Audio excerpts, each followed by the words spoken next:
नमस्कार प्यारे बच्चों, आशा करती हूँ आप कुशल मंगल होंगे। अपनी सेहत और अपनी पढ़ाई का पूरी तरह ध्यान रख रहे होंगे।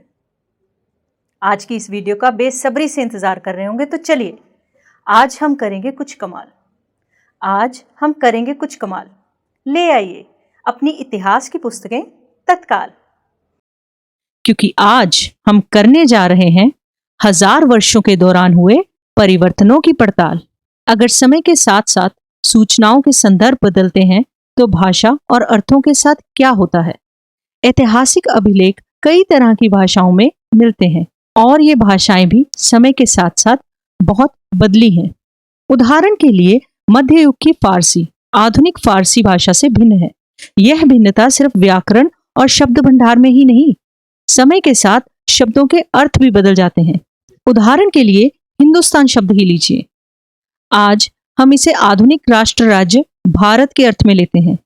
13वीं सदी में जब फारसी के इतिहासकार मिनहाज ए सिराज ने हिंदुस्तान शब्द का प्रयोग किया था तो उसका आशय पंजाब, हरियाणा और गंगा यमुना के बीच में स्थित इलाकों से था।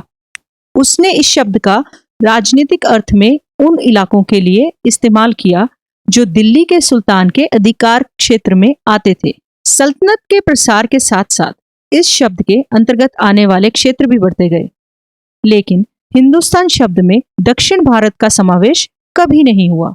इसके विपरीत 16वीं सदी के आरंभ में बाबर ने हिंदुस्तान शब्द का प्रयोग इस उपमहाद्वीप के भूगोल, पशु पक्षियों और यहाँ के निवासियों की संस्कृति का वर्णन करने के लिए किया। यह प्रयोग 14वीं सदी के कवि अमीर खुसरो द्वारा प्रयुक्त शब्द हिंद के ही कुछ समान था, मगर जहां भारत को एक भौगोलिक और सांस्कृतिक सत्व के रूप में पहचाना जा रहा था, वहां हिंदुस्तान शब्द से वे राजनीतिक और राष्ट्रीय अर्थ नहीं जुड़े थे जो हम आज जोड़ते हैं। किसी भी शब्द का प्रयोग करने में इतिहासकार को बहुत सावधान रहना चाहिए, क्योंकि अतीत में उन शब्दों के अलग ही अर्थ थे। उदाहरण के लिए विदेशी जैसा सीधा साधा शब्द ही ले लीजिए। हमारे लिए आज इसका अर्थ होता है ऐसा व्यक्ति जो भारतीय ना हो। मध्य युग में मानो किसी गांव में आने वाला कोई भी अनजाना व्यक्ति जो उस समाज या संस्कृति का अंग ना हो, विदेशी कहलाता था। ऐसे व्यक्ति को हिंदी में परदेसी और फारसी में अजनबी कहा जाता था।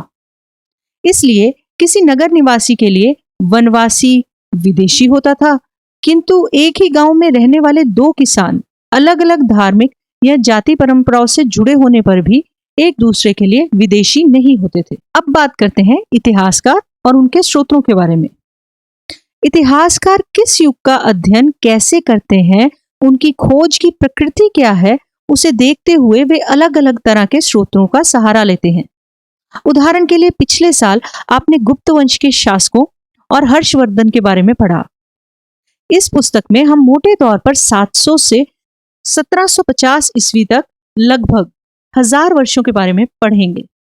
इस काल के अध्ययन के लिए इतिहासकार जिन स्रोतों का प्रयोग करते हैं उनमें आपको बहुत सी बातें ऐसी मिलेंगी जो पिछले युग से वैसी ही चली आ रही हैं। इतिहासकार इस काल के बारे में सूचना इकट्ठी करने के लिए अभी भी सिक्कों, शिलालेखों, स्थापत्य जिसे हम भवन निर्माण कला तथा लिखित सामग्री पर निर्भर करते हैं। पर कुछ बातें पहले से काफी भिन्न हैं। इस युग में प्रामाणिक लिखित सामग्री की संख्या और विविधता आश्चर्यजनक रूप से बढ़ गई थी। इसके आगे इतिहासकार सूचनाओं के दूसरे प्रकार के स्रोतों का इस्तेमाल धीरे धीरे कम करने लगे। 14वीं शताब्दी के दौरान कागज क्रमशः सस्ता होता गया और बड़े पैमाने पर उपलब्ध भी होने लगा। लोग धर्म ग्रंथ, शासकों के वृतांत, संतों के लेखन तथा उपदेश, अर्जियां, अदालतों के दस्तावेज, हिसाब तथा करों के खाते आदि लिखने में इनका उपयोग करने लगे। धनी व्यक्ति, शासक जन, मठ तथा मंदिर पांडुलिपियां एकत्रित करने लगे। इन पांडुलिपियों को पुस्तकालयों तथा अभिलेखागारों में रखा जाता है। इन पांडुलिपियों तथा दस्तावेजों से इतिहासकार को बहुत सारी विस्तृत जानकारी मिलती है, मगर साथ ही इनका उपयोग कठिन है। उन दिनों छापेखाने तो थे नहीं, इसलिए लिपिक या नकल नवीस हाथ से ही पांडुलिपियों की प्रतिकृति बनाते थे।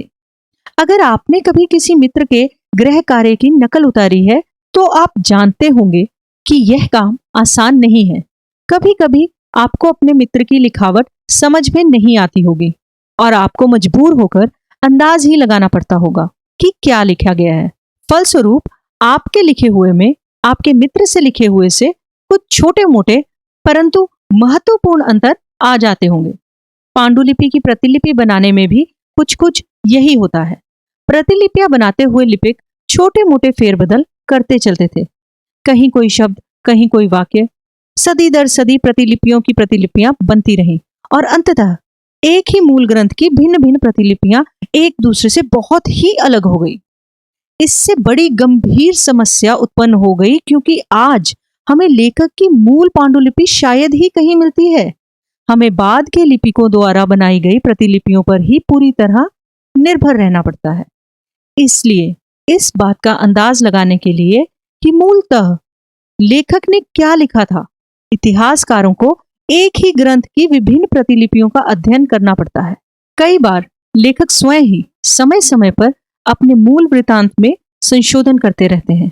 14वीं शताब्दी के इतिहासकार जियाउद्दीन बर्नी ने अपना वृत्तांत पहली बार 1356 में और दूसरी बार इसके 2 वर्ष बाद मतलब 1358 में लिखा। दोनों में अंतर है, लेकिन 1971 तक इतिहासकारों को पहली बार वाले वृत्तांत की जानकारी ही नहीं थी। यह पुस्तकालयों के विशाल संग्रहों में कहीं दबी पड़ी रह गई। अब बात करेंगे नए सामाजिक और राजनीतिक समूहों के बारे में। सन 700 और 1750 के बीच के 1000 वर्षों का अध्ययन इतिहासकारों के आगे भारी चुनौती रखता है। मुख्य रूप से इसलिए कि इस पूरे काल में बड़े पैमाने पर और अनेक तरह के परिवर्तन हुए। इस काल में अलग अलग समय पर नई प्रौद्योगिकी के दर्शन होते थे, जैसे सिंचाई में रहट, कताई में चरखे और युद्ध में बारूद वाले हथियार। इनका इस्तेमाल होता था। इस उपमहाद्वीप में नई तरह का खान पान भी आया। आलू, मक्का, मिर्च, चाय और कॉफी। ध्यान रखें कि ये तमाम परिवर्तन, नई प्रौद्योगिकियां और फसलें उन लोगों के साथ आए जो नए विचार भी लेकर आए थे। परिणाम स्वरूप यह काल आर्थिक, राजनीतिक, सामाजिक और सांस्कृतिक परिवर्तनों का भी काल कहा जाता है। इस युग में लोगों की गतिशीलता, एक स्थान से दूसरे स्थान पर आना जाना भी बहुत बढ़ गया था। अवसर की तलाश में लोगों के झुंडों के झुंड दूर दूर की यात्राएं करने लगे थे। इस उपमहाद्वीप में अपार संपदा और अपना भाग्य गढ़ने के लिए अपार संभावनाएं मौजूद थी।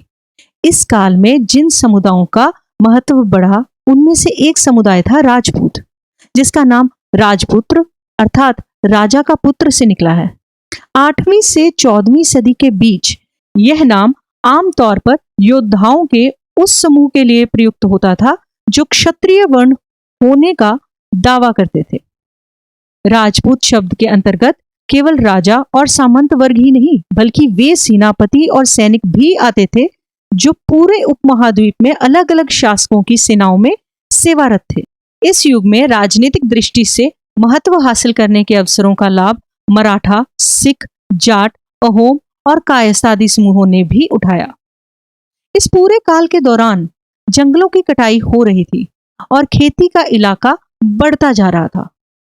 कुछ क्षेत्रों में यह परिवर्तन अन्य क्षेत्रों की अपेक्षा अधिक तेजी से और पूरे तौर पर हुआ। पर्यावास में परिवर्तन के कारण कई वनवासियों को मजबूर होकर अपना स्थान छोड़ना पड़ा।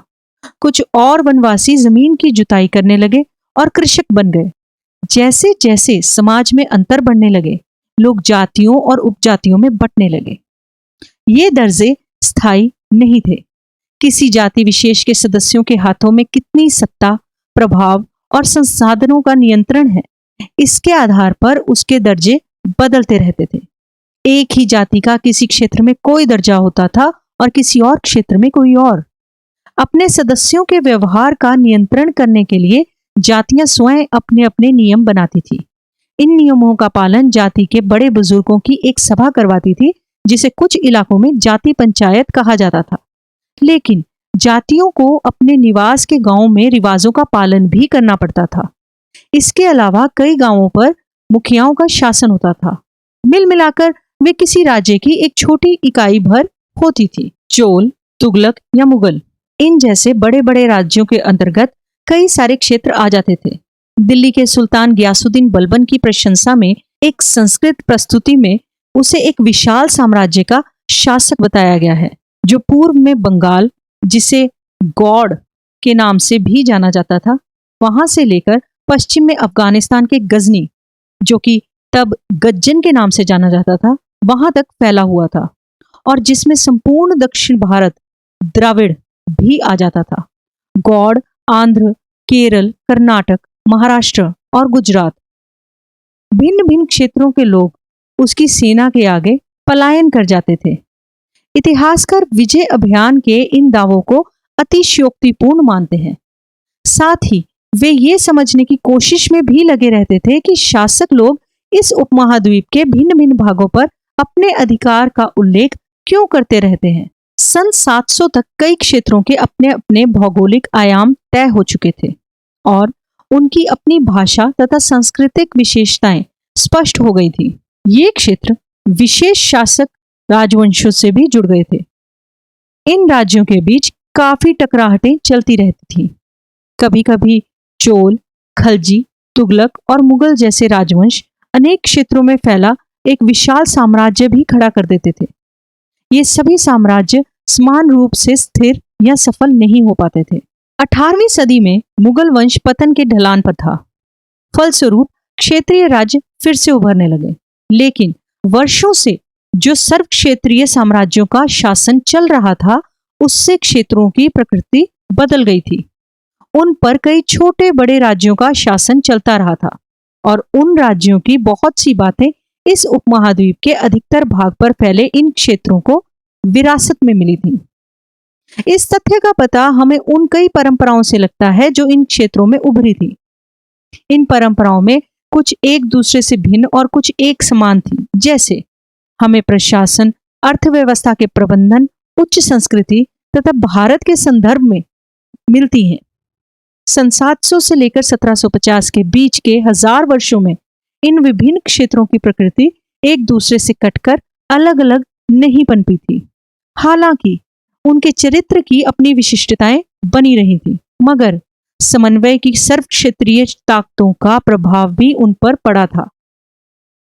अब बात करते हैं कुछ पुराने और नए धर्मों की। इतिहास के जिन 1000 वर्षों की पड़ताल हम कर रहे हैं, इनके दौरान धार्मिक परंपराओं में कई बड़े परिवर्तन आए। दैविक तत्व में लोगों की आस्था कभी कभी बिल्कुल ही व्यक्तिगत स्तर पर होती थी, मगर आम तौर पर इस आस्था का स्वरूप सामूहिक होता था। किसी दैविक तत्व में सामूहिक आस्था यानी धर्म प्राय स्थानीय समुदायों के सामाजिक और आर्थिक संगठन से संबंधित होती थी। जैसे जैसे इन समुदायों का सामाजिक संसार बदलता गया, वैसे ही इनकी आस्थाओं में भी परिवर्तन आता गया। आज हम जिसे हिंदू धर्म कहते हैं, उसमें भी इसी युग के महत्वपूर्ण बदलाव आए थे। इन परिवर्तनों में से कुछ थे नए देवी देवताओं की पूजा, राजाओं द्वारा मंदिरों का निर्माण और समाज में पुरोहितों के रूप में ब्राह्मण का बढ़ता महत्व तथा बढ़ती सत्ता। संस्कृत ग्रंथों के ज्ञान के कारण समाज में ब्राह्मणों का आदर बहुत बढ़ा। ब्राह्मण इन ग्रंथों के संरक्षक थे। इन संरक्षकों का समाज में दबदबा और भी बढ़ गया था। इस युग में एक महत्वपूर्ण परिवर्तन भक्ति की अवधारणा के रूप में आया। इसमें ईश्वर की कल्पना एक ऐसे प्रेमल इष्ट देवी देवता के रूप में की गई, जिस तक पुजारियों के विशुद्ध कर्म कांड के बिना ही भक्त स्वयं पहुंच सके। यही वह युग था जिसमें इस उपमहाद्वीप में नए नए धर्मों का भी आगमन हुआ। कुरान शरीफ का संदेश भारत में पहल 7वीं सदी में व्यापारियों और अप्रवासियों के जरिए आया। मुसलमान कुरान शरीफ को अपना धर्म ग्रंथ मानते हैं, लेकिन एक ईश्वर अल्लाह की सत्ता को स्वीकार करते हैं, जिसका प्रेम, करुणा और उदारता अपने में आस्था रखने वाले हर व्यक्ति को गले लगाता है, चाहे उस व्यक्ति की सामाजिक पृष्ठभूमि कुछ भी हो। कई शासक इस्लाम और इसके विद्वान धर्मशास्त्रियों और न्याय शास्त्रियों उलेमा को संरक्षण देते थे। उलेमा वो थे जो इनके न्याय शास्त्री थे। हिंदू धर्म की ही भांति इस्लाम के अनुयायी भी अपने धर्म की अलग अलग तरह से व्याख्या करते थे। मुसलमानों में कुछ शिया थे जो पैगंबर साहब के दामाद अली को मुसलमानों का विधि सम्मत नेता मानते थे, और कुछ सुन्नी थे जो खलीफाओं के प्रभुत्व को स्वीकार करते थे। इस्लाम के आरंभिक दौर में इस धर्म का नेतृत्व करने वाले खलीफा कहलाते थे। आगे भी इनकी परंपरा चलती रही। ऐसे ही धर्म सिद्धांतों तथा रहस्यवादी विचारों को लेकर विभिन्नताएं देखने को मिलती हैं। समय और इतिहास के कालखंडों पर विचार। इतिहासकार समय को केवल घड़ी या कैलेंडर की तरह नहीं देखते थे। उनका नजरिया यह है कि समय सामाजिक और आर्थिक संगठन में आने वाले परिवर्तनों को झलकाता है। यह दिखलाता है कि विचारों और विश्वासों में कितना स्थायित्व रहा है और कितना परिवर्तन आया है। यदि अतीत को समान विशेषता रखने वाले कुछ बड़े बड़े हिस्सों, युगों या कालों में बांट दिया जाए तो समय का अध्ययन कुछ आसान हो जाएगा। 19वीं सदी के मध्य में अंग्रेज इतिहासकारों ने भारत के इतिहास को 3 युगों में बांटा था: हिंदू, मुस्लिम और ब्रिटिश। यह विभाजन इस विचार पर आधारित था कि शासकों का धर्म ही एकमात्र महत्वपूर्ण ऐतिहासिक परिवर्तन होता है और अर्थव्यवस्था, समाज और संस्कृति में और कोई भी महत्वपूर्ण बदलाव नहीं आता। इस काल विभाजन को आज बहुत कम इतिहासकार ही स्वीकार करते हैं। अधिकतर इतिहासकार आर्थिक तथा सामाजिक कारकों के आधार पर ही अतीत के विभिन्न कालखंडों की विशेषताएं तय करते हैं। पिछले साल आपने जो इतिहास पढ़े थे उनमें प्राचीन समाजों के कई प्रकारों का समावेश था, जैसे शिकारी संग्राहक, प्रारंभिक दौर के कृषिकर्मी, शहरों और गांवों के निवासी और प्रारंभिक दौर के राज्य और साम्राज्य। इस साल आप जो इतिहास पढ़ेंगे उसे प्राय मध्यकालीन इतिहास कहा जाता है। इसमें आपको कृषक समाजों के विस्तार, क्षेत्रीय और साम्राज्य राज्यों में उदय, कभी कभी तो ग्रामवासियों और वनवासियों की कीमत पर प्रधान धर्मों के रूप में हिंदू धर्म, इस्लाम धर्म के विकास और यूरोप से व्यापारी कंपनियों के आगमन के बारे में और विस्तार से जानकारी मिलेगी। भारत के इतिहास के ये 1000 साल अनेक बदलावों के साक्षी रहे हैं। आखिर 16वीं और 18वीं शताब्दियां 8वीं या 11वीं शताब्दियों से काफी भिन्न थी। इसलिए इस सारे काल को एक ऐतिहासिक इकाई के रूप में देखना समस्याओं से खाली नहीं है। फिर मध्यकाल की तुलना प्राय आधुनिक काल से की जाती है। आधुनिकता के साथ भौतिक उन्नति और बौद्धिक प्रगति का भाव जुड़ा हुआ है। इससे आशय यह निकलता है कि मध्यकाल रूढ़िवादी था और इस दौरान कोई परिवर्तन नहीं हुआ, लेकिन हम जानते हैं कि ऐसा नहीं था। हमारे वर्तमान के सवालों के जवाब हमारे अतीत में छुपे होते हैं। आशा करती हूं आज के इस अध्याय में आपको अतीत के कुछ सवालों के जवाब मिल गए होंगे। अब जब सवाल और जवाब की बात हो ही रही है तो चलिए जानते हैं आज के अध्याय में आपने क्या सीखा। तो बताइए। प्राचीन काल में हम विदेशी किसे कहते थे? कोई भी अनजान व्यक्ति जो संस्कृति और समाज का अंग ना होता था उसे विदेशी कहा जाता था।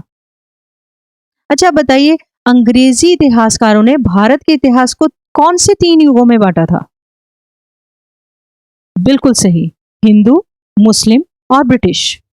अब मैं कुछ वाक्य पढ़ूंगी, आपने मुझे बताना है क्या ये सही है या गलत। सन 700 के बाद के काल के संबंध में अभिलेख नहीं मिलते हैं। बिल्कुल सही। इस काल के दौरान मराठों ने अपने राजनीतिक महत्व की स्थापना की। यह भी बिल्कुल ठीक है। कृषि केंद्रित बस्तियों के विस्तार के साथ कभी कभी वन निवासी अपनी जमीन से उखाड़ बहा दिए जाते थे। बिल्कुल सही। अब आखिरी, सुल्तान ग्यासुद्दीन बलबन असम, मणिपुर तथा कश्मीर का शासक था। गलत जवाब। अब हम कुछ रिक्त स्थानों की पूर्ति करेंगे। तो बताइए, अभिलेखागारों में क्या रखे जाते थे? अभिलेखागारों में पांडुलिपियां और दस्तावेज रखे जाते थे। खालिस्तान 14वीं सदी का एक इतिहासकार था, जियाउद्दीन बर्नी। 14वीं सदी का एक इतिहासकार था। इस उपमहाद्वीप की मुख्य फसलें कौन सी थी? आलू, मक्का और मिर्च इस उपमहाद्वीप की मुख्य फसलें थीं। इसी के साथ हमारा आज का अध्याय समाप्त होता है। हम जल्द ही वापस आएंगे एक नए अध्याय के साथ। तब तक के लिए स्वस्थ रहिए, सुरक्षित रहिए तथा पढ़ते रहिए। नमस्कार।